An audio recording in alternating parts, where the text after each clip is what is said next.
Hi guys! Magandang hapon sa lahat. So for today's videos guys, nag-harvest kami. So naawa ako kay Tito guys, no? Kasi first time niya nag-harvest guys. Sumakit yung dalawang paa niya guys. So ganyan talaga ang buhay guys. Pag hindi ka magtatrabaho, wala kang makain, walang magbigay sa'yo, wala ka ring pera.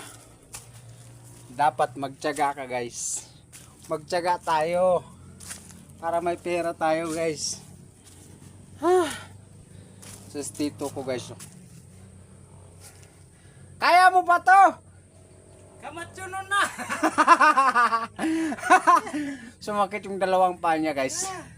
First time niya kasi nag-harvest. Ang hirap! Makit ng bundok!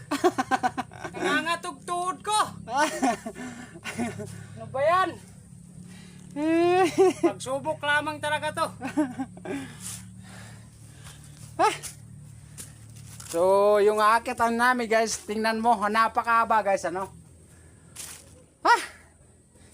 Para kami nag-hiking doon sa Mount Apo.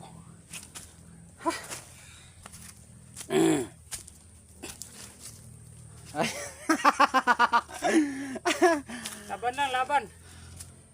Laki ng tiyan ko kahapon, lumit na.